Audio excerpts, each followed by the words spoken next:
Hi, and welcome back to my Physics Online video lecture series. Today's video, we're going to be talking about acoustic interference and beats. Mostly beats, which is interference of waves, and in this case specifically acoustic waves, but waves in general, interfering in time. I have a separate video in which I discuss generally the interference of waves in space, and you can go watch that video before this one. Sequentially, that one is probably logically first. But this video, today's video, we're talking about interference in time, and I'm focusing mostly on acoustic waves, although as it turns out this is true of other wave types as well. For example, optical beating is used in plasma wake field accelerators to basically drive the plasma wake field and then accelerate particles.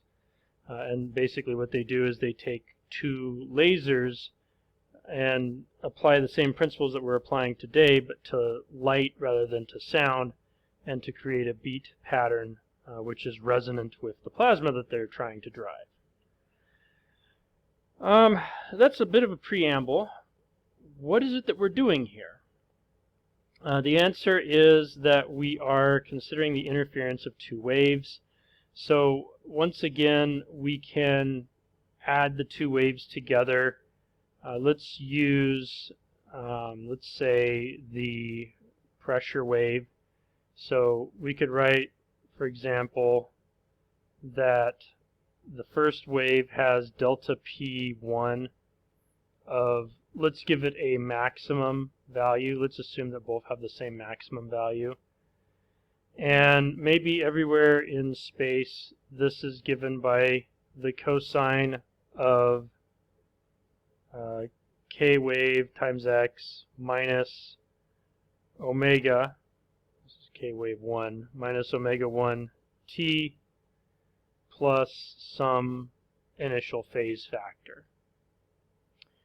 And we pick delta P2 to be delta P max times the cosine k wave 2 x minus omega 2 time plus phi 2.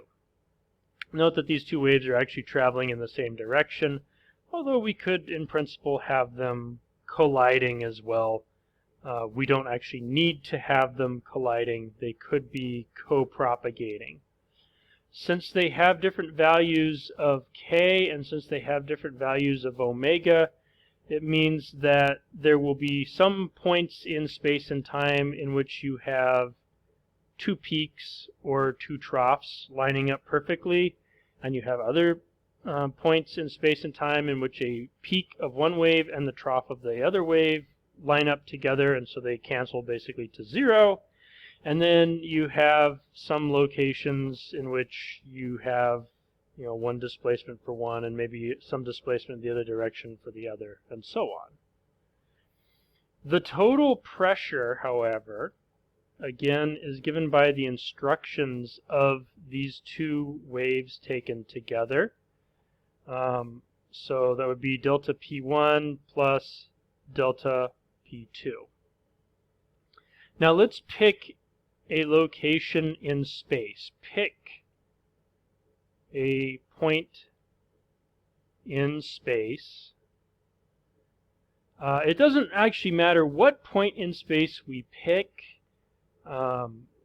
Every point in space basically does this. They're just kind of slightly offset in time from each other. But for convenience of the map, let's pick a point in space so that the overall phase of these two waves is just given by the basically this term and this term. So in other words, we're picking a point in space so that both k W1x plus phi1 is equal to essentially 2 pi times n, and kw2x plus phi2 is equal to 2 pi times m. Okay? What does that do for us? Well, it means that at that location in space, these two equations reduce, and they reduce to delta P1 is equal to, well, 2n pi minus omega 1t, but remember that phases of 2 pi times n, where n is an integer, so n and m are integers. When this is true, you can actually neglect that part of the term, and so this just becomes delta P max times the cosine of negative omega 1t, and delta P2 is equal to delta P max times cosine of negative omega 2t. The other thing to know is that cosine is what we call an even function. That means that cosine of negative theta and cosine of theta are actually equal to each other.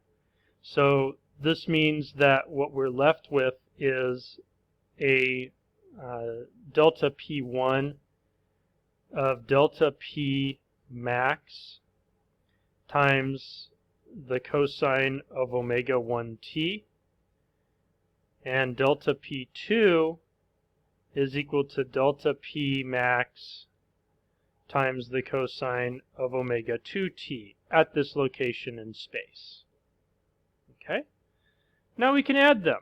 So that basically means that delta P total is equal to delta P max, and since that's a common term between the two, we'll just pull it out and we'll just add the two cosine terms. So we have omega 1t and we have omega 2t. Now we need to use a trig identity.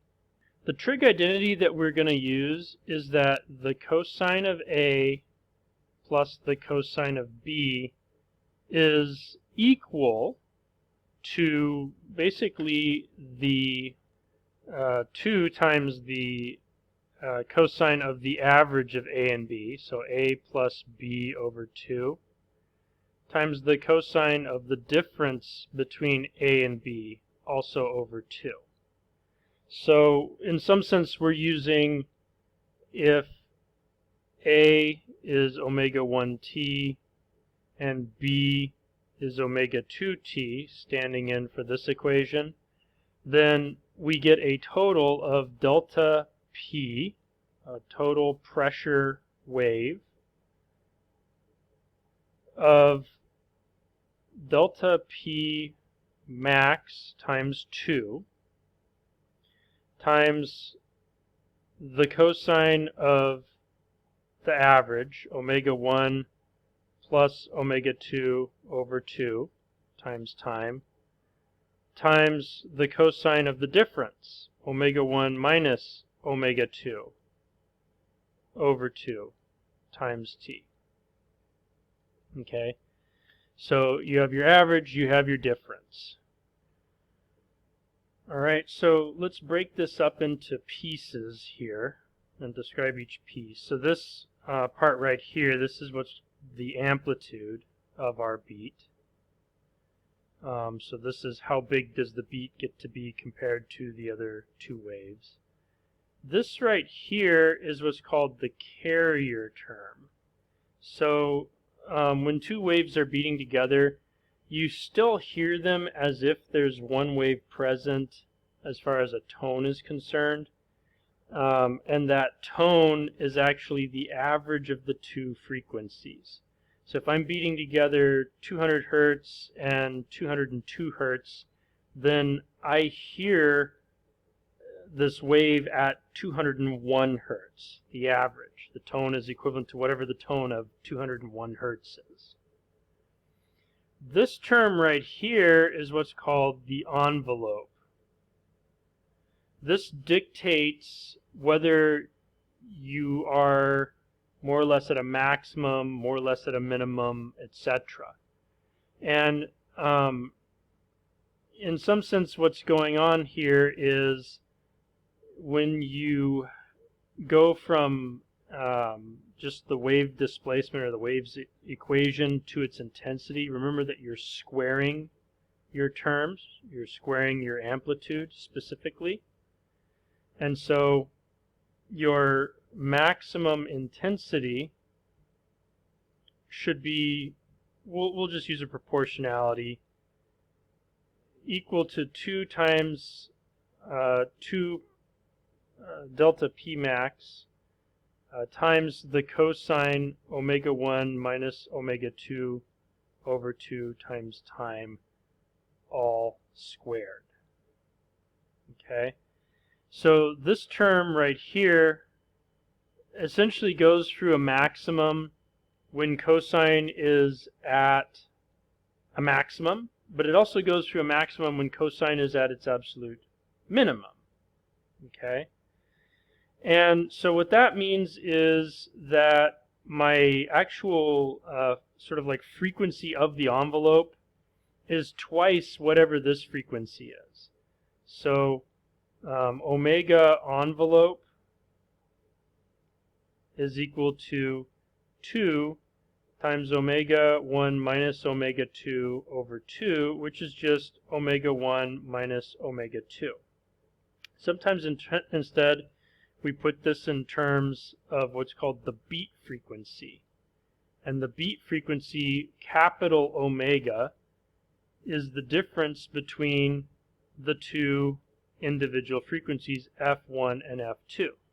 Now, since this is supposed to be a positive number, sometimes we put absolute values around this particular part. It doesn't really matter inside the cosine, but if we're being really particular for the frequency itself, this guarantees a positive frequency. So this is beat frequency. Okay? And that beat frequency, basically what it's doing is this wave will sound louder and then quieter and louder and quieter in time. Therefore, as an example, if I again have my 202 hertz and my 200 hertz frequencies beating together, my beat frequency will be 2 hertz. And what that means is that twice per second the sound will grow to loud and then drop off to nothing and then grow back to loud again. Okay, so you'll get quiet all the way up to loud, back to quiet, all the way up to loud, back to quiet.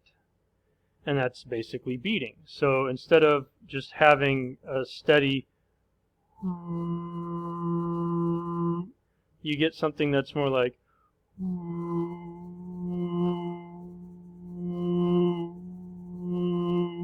and that's the best that I can do to duplicate that sound, since my audio isn't allowing me to record sounds off the computer. If you want to try to make this beat yourself at home, you can go to this frequency sound online tone generator, and I'll put a link to that in the description of this video. You should open 2 tabs of it, and basically what you do is you hit play. That'll give you a pure sound at whatever frequency, and then change the frequency on the other tab and hit play, and you'll hear the beat.